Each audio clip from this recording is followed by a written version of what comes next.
Recognize the use of interrogative questions.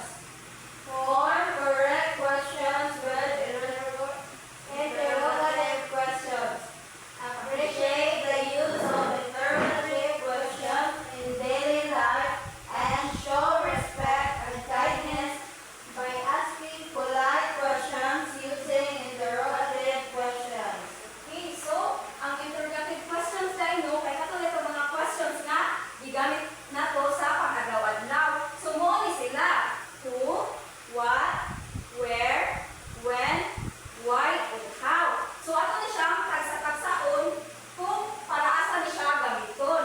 Arita sa maguna sa mga definition nila. So maguna ta sa who. Pwede mo basa lang ka Hazel kung sa ang who. Who? Ask about a person.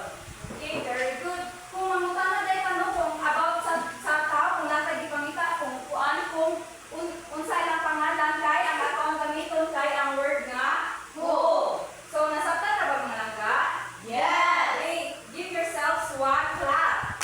Okay, next we have what? Langga, Christine, pa nagbabasa? What? Ask about a thing or event. Okay, kung mangutan na punta about kanang events or natay pangutanon about things, ang atong gamiton kay ang what? Okay, nasabtan na mga langga? Yes. Okay, let's give ourselves two claps. One, two.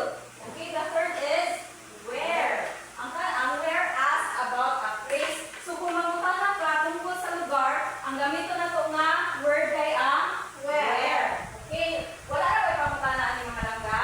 Wala. Okay, let's give ourselves three claps. One, two, three. Okay, the fourth one is when. Langga, Hazel, pa rin basa kung saan when. When? Ask about time. Okay, so kung mangutan na ta about oras, ang sama na word akong gamiton. When. When, okay, very good. The next, the fifth one is why. Langga, Christine, pa rin basa sa definition.